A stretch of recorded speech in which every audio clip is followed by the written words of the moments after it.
Spider-Man Far From Home is a movie that has a lot on its plate. It is a superhero movie that has to be a sequel to Spider-Man Homecoming, deal with the aftermath of Avengers Endgame, and be the closer for Phase 3 of the Marvel Cinematic Universe. So is director Jon Watts able to balance all this and deliver a great movie?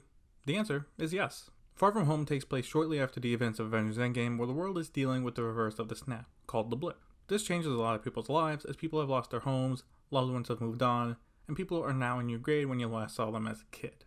In the middle of all of this, Peter Parker, aka Spider-Man, his class decides to take a school trip through Europe. For Peter, who was personally dealing with the loss of Tony Stark, wants to take a break from being Spider-Man and tell classmate and friend MJ how he really feels about her. However, Nick Fury has different plans as he enrolls Spider-Man for a mission to stop the elementals that are attacking cities.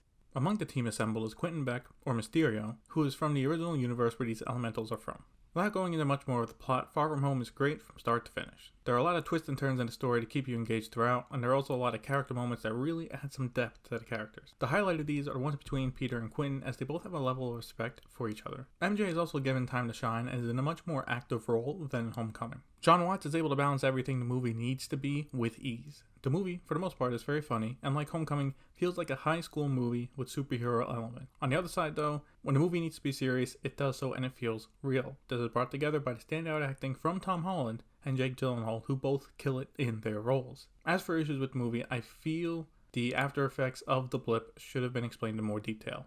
It mentioned what happened quickly in the beginning, but it does not show the lasting after effects. This is seen even more when the class travels through Europe and it looks like nothing ever happened. While in Endgame, New York City looks almost deserted. The other issue with the movie is the twist at the end with Nick Fury not being there, and instead it was Talos who covered for him. While at first this comes out as a funny joke and the movie does leave a few hints throughout to let you know something is wrong with Fury, I feel it cheapens the relationship between Peter Parker and Nick Fury. Any conversation they had in the movie doesn't matter now, it was not the real Nick Fury. I would have liked Peter to start to connect with other characters in the MCU, and the first chance they got was ruined. Taking the issues with the movie aside, this does challenge Spider-Man 2 as possibly the best live-action Spider-Man movie. Overall, the movie tells a good story with great action, and greatly expands where this iteration of Spider-Man can go from here. Spider-Man Far From Home is one of the best movies of the summer, and it is a must-watch. Final rating, 9 out of 10.